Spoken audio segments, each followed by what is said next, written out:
আমরা অনেককে বলতে শুনি যে তারা বলছেন যে জীবনের প্রতি এক ধরনের অনীহা রয়েছে, সেটিও কি আসলে ডিপ্রেশনের লক্ষণ কিনা?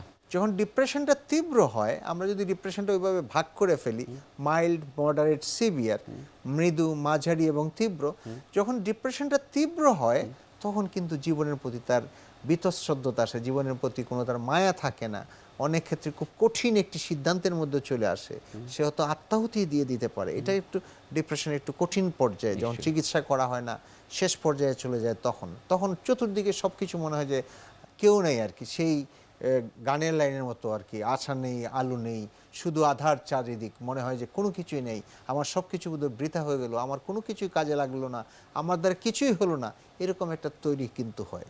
সেটা হলো ডিপ্রেশনের সিভিয়ার ডিপ্রেশন, বা আমরা বলি সাইকোটিক ডিপ্রেশন। এই ক্ষেত্রে কিন্তু রোগীর আরও কিছু কঠিন উপসর্গ হতে পারে, সেগুলো ডিলিউশন, ভ্রান্ত বিশ্বাস আসতে পারে তার মধ্যে। আচ্ছা। কীরকম ভ্রান্ত বিশ্বাস? গিল্ট ফিলিং, খুব অপরাধবোধ কাজ করে। কীরকম অপরাধবোধ?